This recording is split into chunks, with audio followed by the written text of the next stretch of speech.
नमस्कार, मेरा नाम मुकेश है। आपका इस सोलर क्लास में स्वागत है। और पायरामिड अध्ययन के आज सॉल्व पेपर 2015 को सॉल्व करेंगे और इसमें 30 क्वेश्चंस रहेंगे। और ये रीट लेवल फर्स्ट जो राजस्थान बोर्ड में 2015 में जो एग्जाम हुआ था उसका पेपर है, तो उसको आज सॉल्व करेंगे अपन। और 30 मोस्ट और इसमें जो क्वेश्चन आए उनको डिस्कशन करेंगे। तो देखते हैं। तो इस तरह से अपनी ये क्लास चलती रहेगी। तो देखो, तो राजस्थान शिक्षा बोर्ड जो में बोर्ड के ऊपर जो लिखा हुआ है इससे संबंधित रहेगा। और इसकी पीडीएफ फाइल भी आपको टेलीग्राम चैनल पर मिल जाएगी। मेरे टेलीग्राम चैनल को भी आप ज्वाइन कर लीजिएगा। और टेलीग्राम चैनल की ज्वाइन की लिंक आपको मेरे यूट्यूब चैनल के डिस्क्रिप्शन में और फेसबुक पेज पर अगर ये क्लास चल रही है फेसबुक पेज पर तो उसके वीडियो के ऊपर डिस्क्रिप्शन में सारी लिंक अवेलेबल हैं। वहाँ से डायरेक्ट आपको क्लिक करना है लिंकों को और डायरेक्टली आप उसको लिंकों को ज्वाइन कर सकते हैं। तो देखो, तो सबसे पहला अपन क्वेश्चन दिखाने जा रहे हैं बोर्ड पर। अवतल दर्पण के अत्यंत निकट जब बिंब को रखते हैं तो प्रतिबिंब कौन सा होता है। देखो, ये साइंस का फिजिक्स का बेसिकली क्वेश्चन है।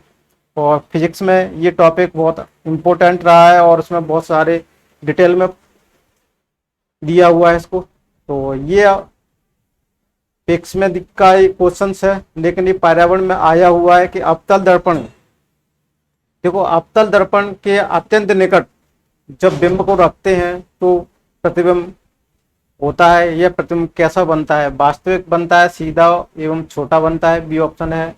आभासी, सीधा एवं आवर्धित बनता है। और सी ऑप्शन है आभासी, उल्टा एवं छोटा। और डी ऑप्शन है वास्तविक, उल्टा एवं छोटा। कौन सा आंसर है आप बताइएगा।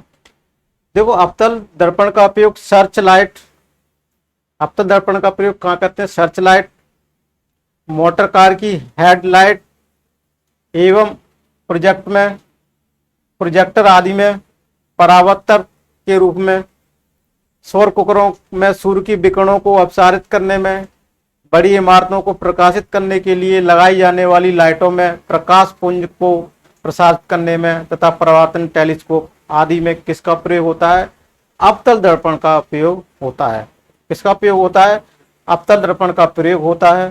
तो इसलिए अपना इसमें आंसर कौन सा रहेगा कि आपके अवतल दर्पण के अत्यंत निकट जब बिंब को रखते हैं तो प्रतिबिंब कौन सा होता है, आभासी बनता है, सीधा बनता है एवं आवर्धित बनता है। कौन सा बनता है, आवर्धित बनता है। तो अपना ये आंसर रहेगा सीधा बनता है, आवर्धित बनता है। तो इसमें कौन सा आंसर हो जाएगा, बी वाला अपना इसमें आंसर हो जाएगा। कौन सा वाला, रिवीजन दिख रहा होगा, बी वाला इसमें अपना आंसर रहेगा। और उसको डिटेल में अगर अपन को चाहिए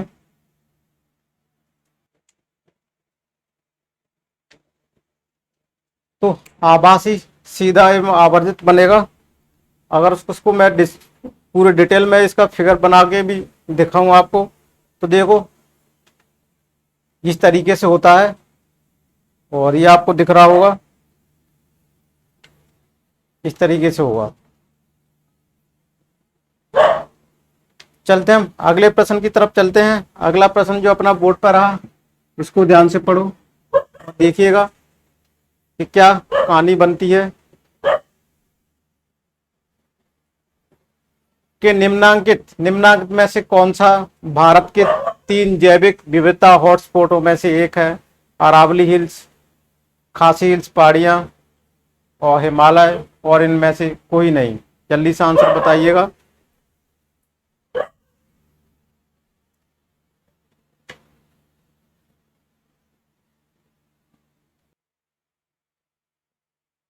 तो देखो, इसमें कौन सा आंसर होगा वो आंसर बताइएगा कि निम्नांक में से कौन सा भारत के 3 जैव विविधता हॉटस्पॉटों में से एक है। और ये अपने लगभग 30 क्वेश्चन रहेंगे, तो ये लगभग क्लास 1 घंटे या 1 घंटे से अब जा सकती है, क्योंकि इसमें 30 क्वेश्चन रहेंगे। और इससे पहले अपने रीट 2017 में जो क्वेश्चन आया होता है उसको अपन डिस्कशन किया है, वो यूट्यूब चैनल पर आप उसको देख लीजिए। फेसबुक पेज पर भी वो वीडियो है और आपको डिस्क्रिप्शन में लिंक भी मिल जाएगी। और टेलीग्राम चैनल पर भी लिंक है, वहाँ से आप उस पूरे पेपर को 30 क्वेश्चन हैं उनको देख सकते हैं।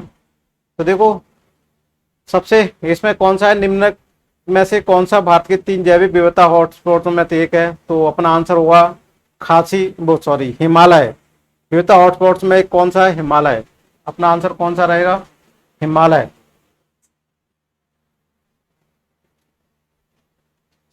तो हिमालय पर्वत विविध आर्थिक और पर्यावरणीय कारणों तथा जैविक विविधता के भंडार के रूप में क्या है? काफी महत्वपूर्ण है। भारत की जैव विविधता के प्रमुख क्षेत्र के रूप में नंदा देवी राष्ट्रीय उद्यान और फूलों की घाटी को मिलाकर बनाया गया नंदा देवी बायोस्फीयर रिजर्व है।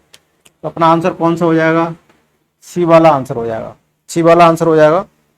ठीक है, अगर इसको चाहिए तो बोर्ड पर देखो, इसका मैं आपको पूरी डिटेल में भी बता देता हूँ। ये रहा बोर्ड पर, यहाँ से इसको अपन आराम से पढ़ सकते हैं।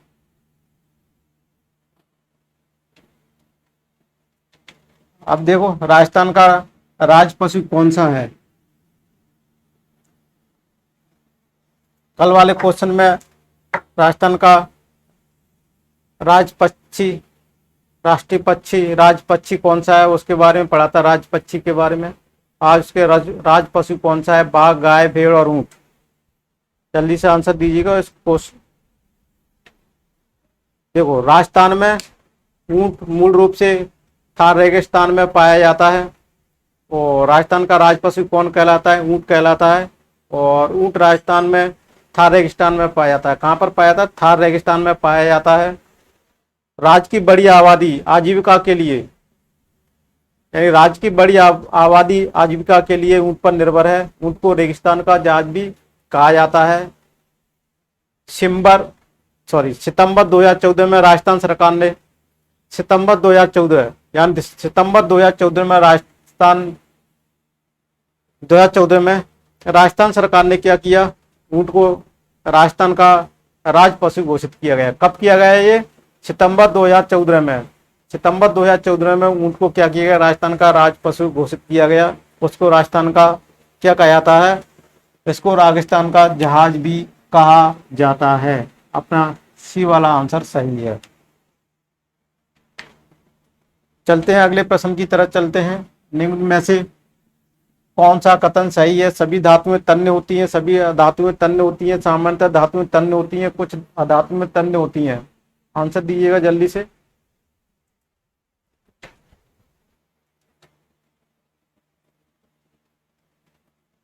निम्न में से कौन सा कथन सही है?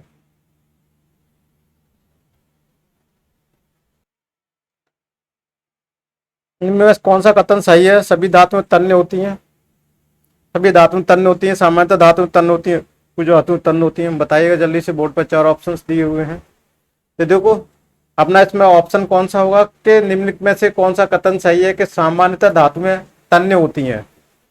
कौन सा ऑप्शन है कि सामान्यतः धातुएं तन्य होती हैं, अर्थात इन्हें खींचकर क्या किया सकता है? अर्थात इन्हें खींचकर एक लंबा तार बनाया जा सकता है। अर्थात इनको खींचकर एक लंबा तार बनाया जा सकता है। धातुएं आघातवर्धनी होती हैं। धातुएं क्या होती है? आघातवर्धनी होती हैं, यानी इनको हथौड़े से पीटकर लंबा किया जा सकता है। जैसे किसी एल्यूमिनियम या तांबे के तार को प्रहार से उसका प्रसार हो जाता है और उससे चादरें भी बनाई जाती हैं। तो अपना आंसर कौन सा है इसमें? सी है कि सामान्यतः धातुएं क्या होती हैं? तन्य होती हैं, इनको खींचकर एक लंबा तार बनाया जा सकता है। धातु आघातवर्धनीय होती हैं, इनको हथौड़े से पीटकर लंबा किया जा सकता है, किसी एल्यूमिनियम या तांबे के तार को प्रहार करके उसका प्रसार किया जा सकता है। अब 5वां क्वेश्चन है कि वायु प्रदूषण का कौन सा स्रोत नहीं है? वायु प्रदूषण के जो इसमें स्रोत दिए हुए हैं वो 3 स्रोत वायु प्रदूषण के, लेकिन एक नहीं है। वाहन से, देखो ये ऑप्शन दिया हुआ वाहन प्रदूषण का, वायु प्रदूषण का स्रोत है। उद्योग से धुआं निकलता है और वाहन से भी धुआं निकलता है। हानिकारक धुआं निकलने के कारण वो क्या अपने प्रदूषण फैलाता है वायुमंडल में, तो ये भी क्या है? वायु प्रदूषण का स्रोत है। और कौन कौन से हैं इसमें? और ठोस अपशिष्ट और धूल के कण भी वायुमंडल में प्रदूषित फैलाते हैं, ठोस अपशिष्ट नहीं फैलाते हैं। तो अपना इसमें आंसर कौन सा होगा? सी वाला इसमें आंसर सही है, सी वाला। कौन सा वाला आंसर सही था अपना? सी वाला सही था। चलते हैं अगले प्रश्न की तरफ कि निम्नलिखित में से कौन सा रामसर घोषणा की सूची में नम क्षेत्र नहीं है। निम्नलिखित में से कौन सा रामसर घोषणा की निम्नलिखित में से कौन सा रामसर घोषणा की सूची में नम क्षेत्र नहीं है। बूलर झील, रुद्र सागर झील, केवलादेव राष्ट्रीय उद्यान और राजसमंद झील। आंसर दीजिएगा। देखो इसमें निम्न में से कौन सा रामसर घोषणा की सूची में नम क्षेत्र नहीं है। तो रामसर क्षेत्र सम्मेलन नम भूमि के संरक्षण के लिए क्या हुआ था, भारत सरकार के पर्यावरण एवं वन मंत्रालय द्वारा राजस्थान एवं इंटरनेशनल लेव एनवायरनमेंट कमेटी जापान के सहयोग से किया गया है। और भारत का ऐसा पहला देश है जिसे जल प्रदूषण को नियंत्रित करने के लिए व्यापक कानून बनाया और विश्व स्तर पर संरक्षण प्रयासों के तहत 1971 में नव भूमि पर आयोजित रामसर कन्वेंशन में भी सक्रिय रूप से भागीदारी की थी। रामसमंद झील का निर्माण राजा राज सिंह ने 1662 ईस्वी में करवाया था। तो इसमें कौन सा अपना आंसर हो जाएगा, डी वाला इसमें अपना आंसर सही हो जाएगा।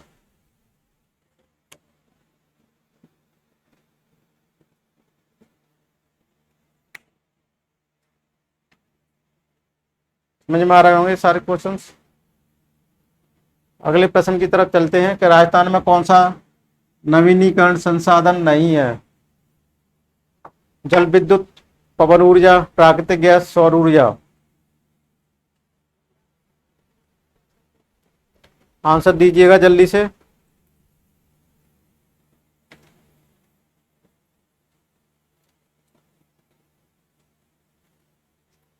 देखो नवीनीकरण जिससे पुनः उपयोग में लाया जा सकता है जल विद्युत को, जल से विद्युत भी बन जाती है, जल उसमें पुनः उपयोग में आ जाता है। पवन ऊर्जा भी, सौर ऊर्जा भी, प्राकृतिक गैस ऐसी है जो एक बार इसको भारत में जैसे ऊर्जा की कमी वाले देश के लिए प्राकृतिक गैस एक प्राकृतिक वरदान है। राजस्थान के सवाई माधोपुर में प्राकृतिक गैस का स्रोत है जो बीजापुर मध्य प्रदेश की एक शाखा से निकलकर सवाई माधोपुर राजस्थान जाती है। इसके अलावा राजस्थान में क्या होता है, जैसलमेर जिले के सीमावर्ती घोटार क्षेत्र में तेल एवं प्राकृतिक गैस का निगम ONGC ने अच्छी गुणवत्ता वाले गैस भंडारण का पता लगाया है। तो अपना इसमें आंसर हो जाएगा नवीनीकरण संसाधन नहीं है, डी प्राकृतिक गैस नहीं है। समझ में आ रहा होगा। अगला प्रश्न की तरफ चलते हैं अपना।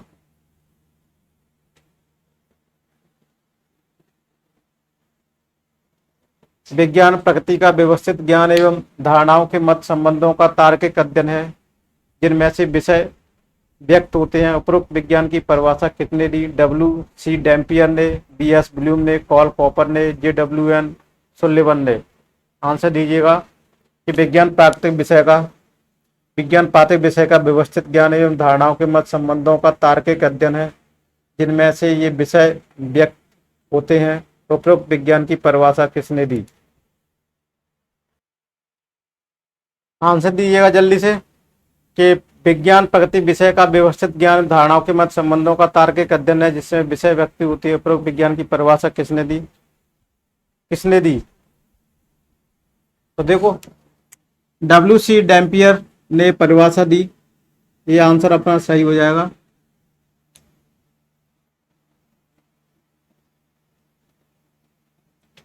अगले प्रश्न की तरफ चलते हैं कि निम्न में से किसमें उद्यान कृषि का अध्ययन किया जाता है। उद्यान कृषि का किसमें किया जाता है, बॉटनी में किया जाता है, हॉर्टिकल्चर में, या जियोलॉजी में, या एनाटॉमी में। आंसर दीजिएगा कि निम्न में से किसमें उद्यान कृषि का अध्ययन किया जाता है। उद्यान कृषि का, तो देखो निम्न में से उद्यान कृषि का किसमें किया जाता है, हॉर्टिकल्चर, यानी हॉर्टिकल्चर में उद्यान कृषि का अध्ययन किया जाता है। इसके अंतर्गत फल, सब्जी, पेड़ तथा फूल सभी की कृषि सम्मिलित है।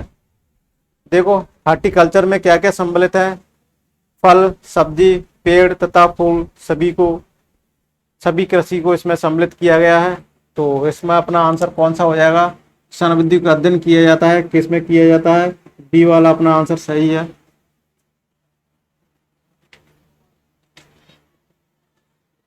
अब 10वें वाले क्वेश्चन को देख लीजिए। निम्नलिखित में से कौन सा प्राथमिक स्तर पर विज्ञान शिक्षण का वांछित उद्देश्य है? विज्ञान के तथ्यों और सिद्धांतों एवं उनके अनुप्रयोगों को जानना, प्राकृतिक जिज्ञासा, सौंदर्य परकता की अनुभूति तथा विज्ञान एवं औद्योगिकी में सृजनात्मकता का पोषण। और सी ऑप्शन दिया हुआ ईमानदारी, सत्यनिष्ठा और सहयोग के मूल्यों पर आत्मसात करना। और डी ऑप्शन इसमें अपना छुप गया है, इसको भी अपन देखने की कोशिश करते हैं। और आपको देखो बोर्ड पे उपरोक्त सभी वाला क्वेश्चन थोड़ा सा छुप रहा था, वो ही अपन ने ला दिया है। देखो अपने इसमें से कौन सा निम्न में कौन सा प्राथमिक स्तर पर विज्ञान शिक्षण का वांछित उद्देश्य है? ये भी शिक्षण शास्त्र का क्वेश्चन है। शिक्षण शास्त्र पैडागोजी भी बोलते हैं, उससे लिया गया क्वेश्चन है कि निम्न में से कौन सा प्राथमिक स्तर पर विज्ञान शिक्षण का वांछित उद्देश्य है। तो देखो वांछित उद्देश्य कौन कौन से हैं। नंबर 1 दिया हुआ है विज्ञान के तथ्यों, सिद्धांत एवं उनको अनुप्रयोगों को जानना। ये भी प्राथमिक क्या होता है, प्राथमिक विज्ञान शिक्षण का वांछित उद्देश्य है। और प्राकृतिक जिज्ञासा होना चाहिए, सौंदर्य परकता की अनुभूति, विज्ञान एवं प्रौद्योगिकी में सृजनात्मकता का पोषण, ये भी वांछित उद्देश्य है। ईमानदारी, सत्यनिष्ठा और सहयोग के मूल्यों का आत्मसात करना भी शिक्षण के वांछित उद्देश्य हैं। तो अपना इसमें कौन सा आंसर हो जाए? उपरोक्त डी आंसर अपना सही है। चलो अगले प्रश्न की तरफ चलते हैं। अगला प्रश्न देख लेते हैं कि पर्यावरण अध्ययन के अधिगम का सिद्धांत। देखो बोर्ड पे 11वां वाला क्वेश्चन दिया हुआ है, चाहो तो इसको अपन बड़ा भी कर सकते हैं। आप देखो पर्यावरण अध्ययन के अधिगम का सिद्धांत कौन सा है? आवश्यकता का सिद्धांत। पर्यावरण अध्ययन के अधिगम का सिद्धांत कौन सा है? आवश्यकता का सिद्धांत, उपयोगिता का सिद्धांत, जीवन से संबंधित होने का सिद्धांत, उपरोक्त सभी। आंसर दीजिएगा जल्दी से, फास्ट। 11 वाला क्वेश्चन है और अपन को फास्ट चलना है क्योंकि ये अपने 1 घंटे से के अलावा टेस्ट सीरीज बनानी है, यानी ये सॉल्व करना है अपने 2015 में आए हुए क्वेश्चनों को। तो देखो कि पर्यावरण अध्ययन के अधिगम का सिद्धांत आवश्यकता का सिद्धांत भी है, उपयोगिता का भी सिद्धांत दिया है, जीवन से संबंधित होने का भी सिद्धांत है। तो अपना इसमें होगा उपरोक्त सभी कि पर्यावरण में केवल भौतिक, भौगोलिक तथा जैविक परिस्थितियां ही नहीं बल्कि सामाजिक, सांस्कृतिक, आर्थिक एवं राजनीतिक तंत्र भी शामिल है। पर्यावरण केवल व्यापक एवं विस्तृत ही नहीं बल्कि जटिल तथा गतिशील एवं सक्रिय तंत्र भी है।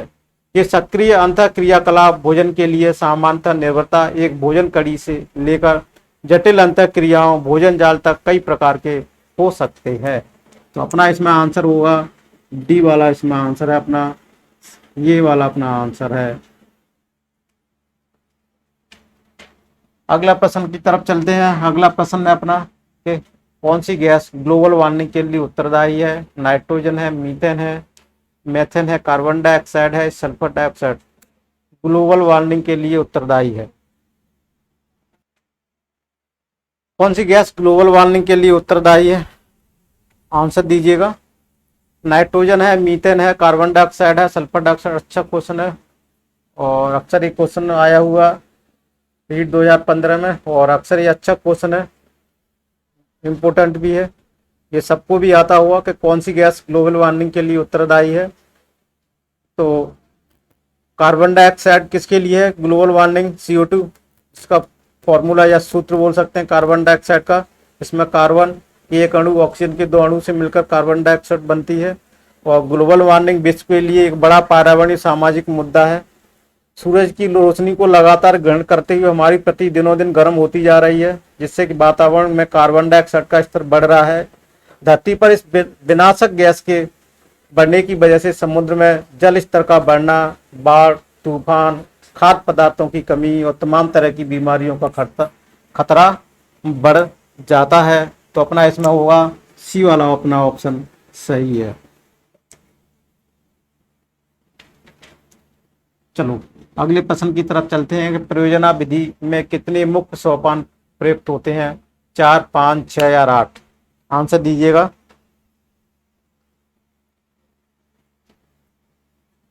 परियोजना विधि में देखो परियोजना विधि में कितने सोपान होते हैं? तो ये स्टार वाला क्वेश्चन दिया हुआ है और इसको राजस्थान बोर्ड में 2 क्वेश्चन आंसर्स माने हुए हैं जो स्टार वाले हैं, तो इनको बोनस अंक मिले हुए थे। तो इसमें भी बोनस अंक दिया गया था कि परियोजना विधि में कितने सोपान माने गए हैं।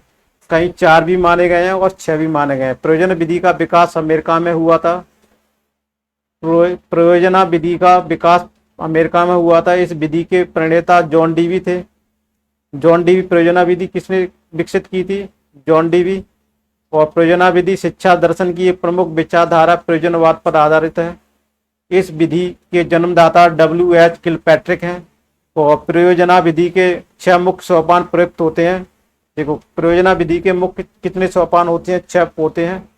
और कौन से कार्यक्रम प्रस्तुति प्रदान करना, क्रियान्वयन, योजना के उद्देश्य एवं चयन, मूल्यांकन तथा कार्यलेखा। डी वाला आंसर है। और कभी कभी ये भी इसका आंसर हो जाएगा। अगला प्रश्न की ओर चलते हैं कि छोटी कक्षाओं में पर्यावरण अध्ययन विषय में रुचि उत्पन्न करने के लिए पढ़ाने का सही तरीका होना चाहिए। आगमन, मनोरंजक एवं खेल संबंधी रटने का, निगमन का। आंसर दीजिएगा कि छोटी कक्षाओं में पर्यावरण अध्ययन विषय में। देखो, ये भी पर्यावरण शिक्षण शास्त्र का क्वेश्चन दिया हुआ है। EBS पर्यावरण पेडागोजी बोलते हैं। और इसमें छोटी कक्षाओं में जो पर्यावरण अध्ययन विषय में रुचि उत्पन्न करने के लिए पढ़ाने का सही तरीका क्या होना चाहिए? आगमन विधि होनी चाहिए या मनोरंजक खेल संबंधी होनी चाहिए, रटने की और निगमन की। देखो, रटने की तो होनी नहीं चाहिए, ये तो अपना ऑप्शन गलत है। तो बेसिकली आजकल किस पर ध्यान दिया है? मनोरंजन खेल खेल में सिखाने पर ज़्यादा फोकस दिया जा रहा है, फोकस किया जा रहा है। तो मनोरंजन एवं खेल संबंधी पर्यावरण अध्ययन पर प्राथमिक कक्षाओं में काम करने को आमतौर पर सरल कार्य माना जाता है, क्योंकि माना जाता है ये विषय और विषय की प्रगति बच्चों के परिवेश से जुड़ी होती है। इसलिए बच्चे आसानी से विषय वस्तु से स्वयं को जोड़ पाएं। इसके लिए उन्हें मनोरंजन खेल संबंधी तरीके से क्या करना चाहिए? मनोरंजन खेल तरीके से क्या करना चाहिए? उनको पढ़ाना चाहिए। तो बी वाला अपना ऑप्शन इसमें सही है। अब देखो, अगला प्रश्न है 15 वाला क्वेश्चन। देखो 15 वाला क्वेश्चन को देखो। 15 वाला क्वेश्चन क्या कहता है कि विशिष्ट सामान्य का सिद्धांत निम्न में से किस में प्रयोग होता है? विश्लेषण विधि में, स्वतः शोध विधि में, संश्लेषण विधि में, आगमन विधि में। देखो, विशिष्ट सामान्य का सिद्धांत निम्न में से किस में प्रयोग होती है? विश्लेषण विधि में होती है, स्वतः शोध विधि में होती है, संश्लेषण विधि में होती है, आगमन विधि में होती है। तो विशिष्ट सामान्य का सिद्धांत निम्न में से किस में प्रयोग होता है? आंसर दीजिएगा कि विशिष्ट सामान्य की ओर का सिद्धांत आगमन विधि में होता है। विशिष्ट सामान्य का सिद्धांत आगमन विधि में प्रयुक्त होता है, क्योंकि आगमन विधि में प्रत्यक्ष अनुभव, उदाहरणों तथा प्रयोगों का अध्ययन कर नियम क्या करे जाते हैं? निकाले जाते हैं। ज्ञात तथ्यों के आधार पर उचित सूझबूझ से निर्णय लिया जाता है। इसमें शिक्षक छात्रों को 3 प्रकार से अध्ययन करवाते हैं। प्रत्यक्ष से प्रमाण की ओर ले जाते हैं, जो अपन को चीज दिख रही है उसको प्रूव करके दिखाया जाता है। और स्थूल से क्या ले जाता है? सूक्ष्म की ओर, एवं विशिष्ट से सामान्य की ओर। तो अपना कौन सा आंसर हो जाएगा इसमें? डी वाला इसमें आंसर है।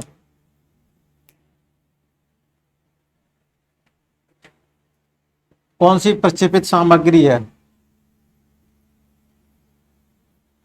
बुलेटिन बोर्ड, OHP, प्रतिमान, फ्लैनल बोर्ड। तो प्रक्षेपित सामग्री 2017 वाले भी क्वेश्चन में ये दी थी। ओवरहेड प्रोजेक्ट, OHP, ये छवि प्रक्षेपित करने वाली एक प्रकाशीय युक्ति है। OHP क्या हो? ओवरहेड प्रोजेक्टर बोलते हैं।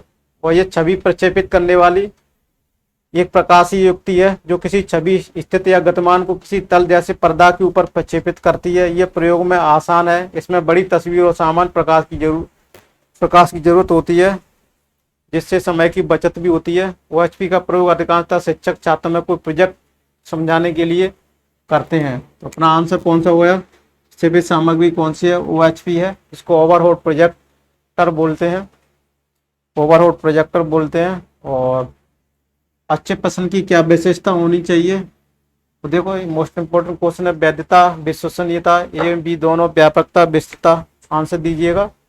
तो देखो, अच्छे प्रश्न की विशेषता क्या क्या होनी चाहिए? उसमें वैधता भी होनी चाहिए और विश्वसनीयता भी होनी चाहिए। वैध भी होनी चाहिए सब जगह, और उसमें विश्वसनीयता भी होनी चाहिए। देखो, शिक्षक के रूप में विषय से संबंधित चुनौतीपूर्ण शिक्षक के रूप में विषय से संबंधित चुनौतीपूर्ण प्रश्नों को पूछने में सक्षम होना सीखने का महत्वपूर्ण कौशल है, क्योंकि विद्यार्थियों के चिंतन को प्रेरित करता है। उनके उत्तर उन्हें उपयोगी जानकारी की एक श्रृंखला का निर्माण करके उनके ज्ञान तथा वर्तमान विचारों को समझ प्रदान करता है। तो अपना इसमें आंसर हो जाएगा वैधता भी होनी चाहिए, विश्वसनीयता भी होनी चाहिए। चलो अगले प्रश्न की तरफ चलते हैं। और भारत में बाल विवाह निषेध अधिनियम किस वर्ष पारित किया गया? तो देखो आंसर दीजिएगा कि भारत में बाल विवाह निषेध अधिनियम कब लागू किया गया था, पारित किया गया था? 2006 में, 2018 में, 2011 में, 1997 में। तो देखो भारत में बाल विवाह निषेध अधिनियम 2006 भारत का एक अधिनियम है जो 1 सितंबर 2007 से क्या किया गया, लागू किया गया था। और पारित कब किया गया था? 2006 में। और 1 नवंबर 2007 से इसको क्या कर दिया गया था, लागू कर दिया गया था। और इस अधिनियम के अनुसार क्या था कि जिसमें लड़के की उम्र 18 वर्ष जिसमें लड़के की उम्र 21 वर्ष और लड़की की उम्र 18 वर्ष से कम हो, तो इस तरीके के में उसको विवाह करना एक अपराध माना जाता था। और बाल विवाह निषेध अधिनियम 2006 द्वारा इसे क्या किया गया, प्रतिबंधित किया गया। क्या किया गया, इसको प्रतिबंधित किया गया। तो अपना कौन सा आंसर रहेगा? ये। इसको कब पारित किया गया? तो अपना ये है। और इसको लागू किया कब किया गया? 1 नवंबर। 1 नवंबर कब पारित किया गया इसको? 1 नवंबर 2007 को पारित किया गया। 1027 को क्या किया, इसको लागू किया गया।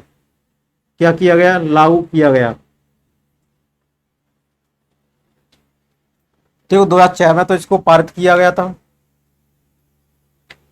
और 1 नवंबर 2007 को इसको क्या किया गया था, लागू किया गया था। क्या किया गया था? लागू किया गया था। तो अपना ये वाला ऑप्शन सही हो जाएगा। चलते हैं अगले प्रश्न की तरफ चलते हैं। देखो ये बोर्ड पर क्वेश्चन के कौन सी विशेषता परिवार की नहीं है, ये मैं टेस्ट सीरीज में भी बता चुका था। जो मेरिट की स्पेशल टेस्ट सीरीज चल रही है 10-10 क्वेश्चनों की, उनको भी आप देख लीजिएगा कि कौन सी विशेषता परिवार की नहीं है। देखो सबसे पहला, कम से कम 2 भिन्न लिंग वाले वयस्क साथ रहते हो। कम से कम 2 भिन्न लिंग वाले वयस्क रहते हैं, ये तो परिवार की विशेषता है। प्रत्येक सदस्य की आय भिन्न भिन्न जमा की जाती हो, इसको चलो छोड़ते हैं। वे समान आवास, भोजन और समान सामाजिक क्रियाओं का उपयोग करते हैं, ये विशेषता है। सुरक्षा में बच्चों को साझा उत्तरदायित्व, सुरक्षा बच्चों को साझा उत्तर, ये भी एक परिवार की विशेषता है। लेकिन आय भिन्न भिन्न जमा की जाती है, ऐसा कोई जरूरी नहीं है, ऐसा कोई परिवार की डेफिनेशन में नहीं है, विशेषता में नहीं आता है।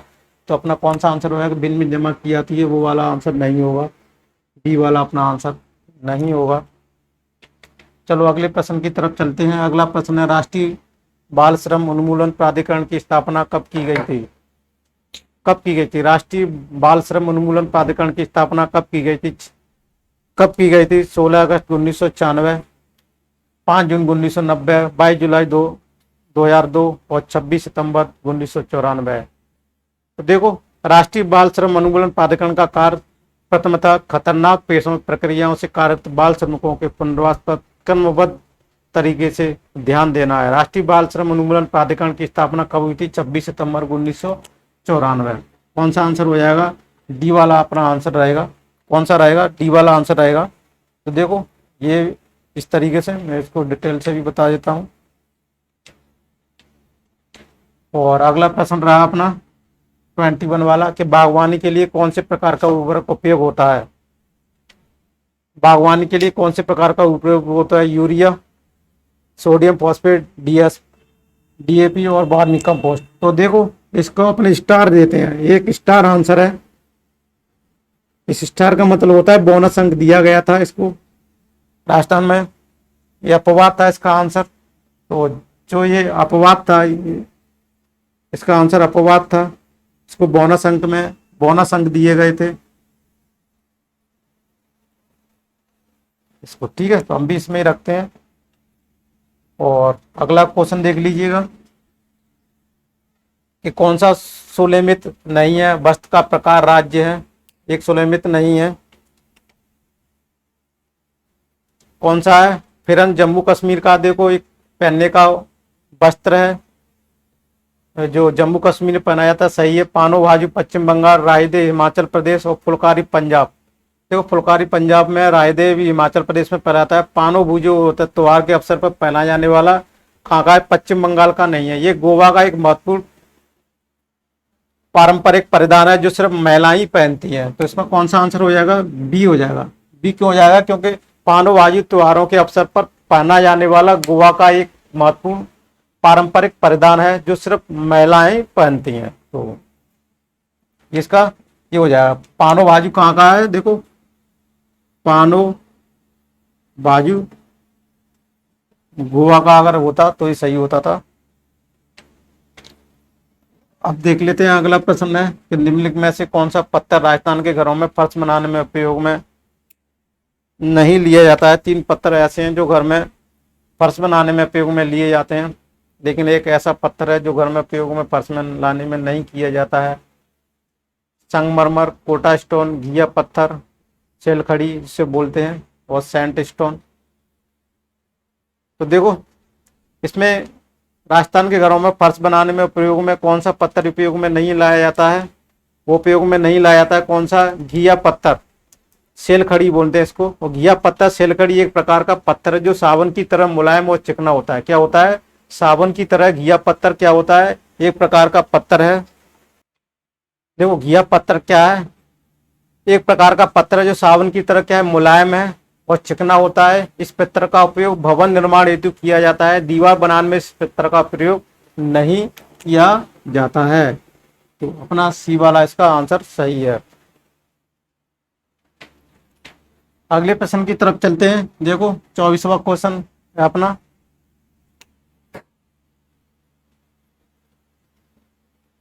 कि राजस्थान के कुल लोकसभा सदस्यों की संख्या कितनी है? 20, 25, 22 और 24। तो आंसर दीजिएगा जल्दी से कि राजस्थान के कुल लोकसभा सदस्य कितनी संख्या है।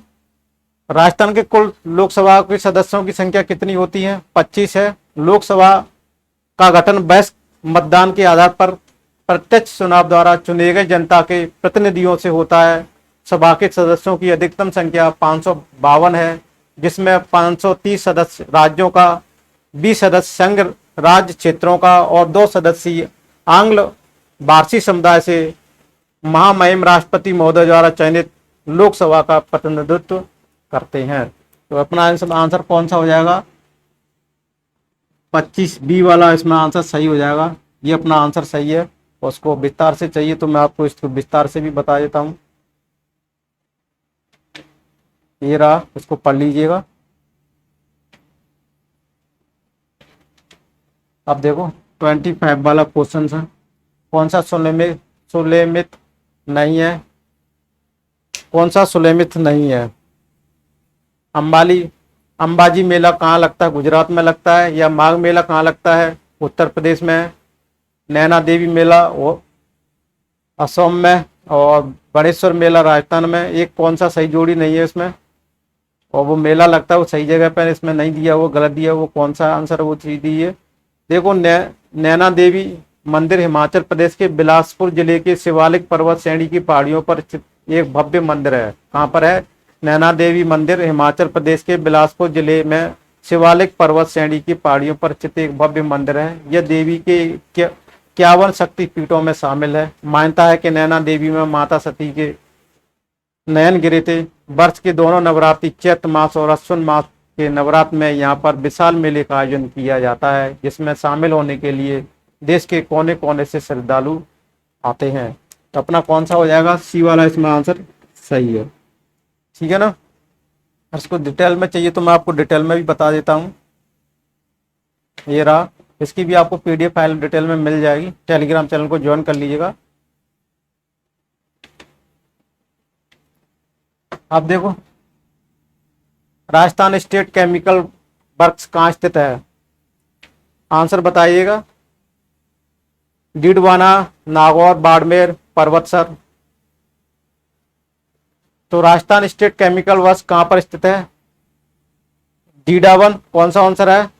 ये वाला, कि डीडावन से 8 किलोमीटर दूर, डीडावन से 8 किलोमीटर की दूर राजस्थान स्टेट केमिकल वर्क्स डीडावन, जिसकी स्थापना 1964 में की गई थी, द्वारा स्थापित सोडियम सल्फेट का एक षड्यंत्र क्या है? संयंत्र भी है। तो ये वाला अपना आंसर सही है।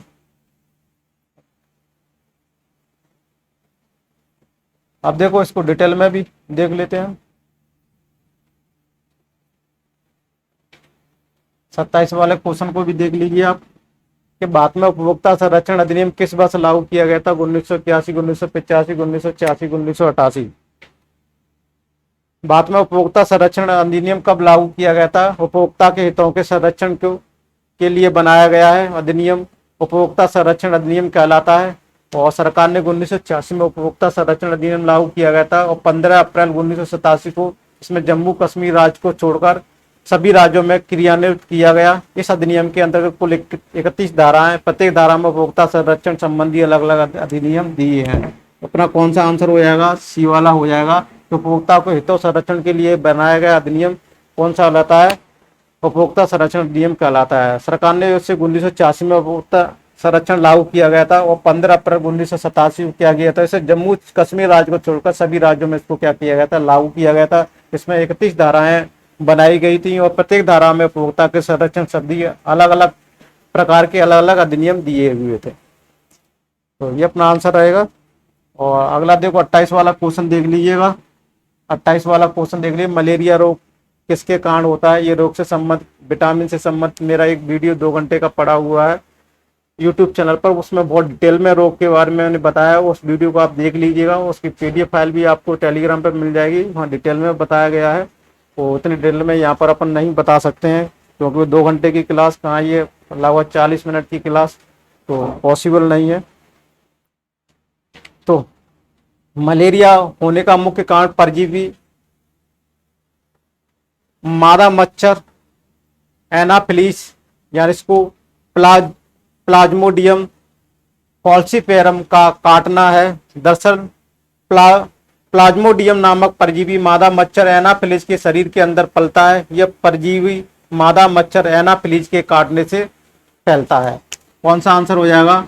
ये हो जाएगा। उसको डिटेल में अगर आपको चाहिए तो देखो डिस्क्रिप्शन में भी आपको बता देता हूँ, इसको आप पढ़ लेना वीडियो को रोक के बाद में। जब लाइव क्लास रहती है ये, तब इसको नहीं आप बीच में रोक सकते ऐसा कुछ नहीं है इसको। अब देखो 29 वाला क्वेश्चन है कि पश्चाव उपकला प्राणियों के शरीर में कहाँ मिलते हैं? अमाशय, श्वसनिका, आंत्र, वायुकोश। ये बायोलॉजी का क्वेश्चन है।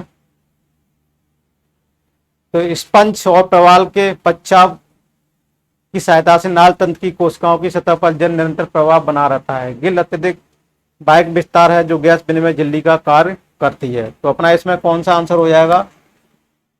कौन सा आंसर हो जाएगा? बी वाला होता है। और उसको मैं विस्तार से बता देता हूँ इसके डिटेल में। देखो ये सारी चीजें आप इसको पढ़ लेना, नोट्स भी बना सकते हो और PDF फाइल भी आपको ये मिल जाएगी। लास्ट क्वेश्चन है अपना 30 वाला और ये अंतिम क्वेश्चन है अपना कि निम्नलिखित में से कौन सा सरल ऊतक नहीं है?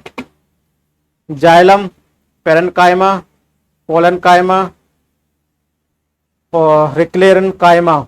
आंसर दीजिएगा कौन सा ऑप्शन है इसमें?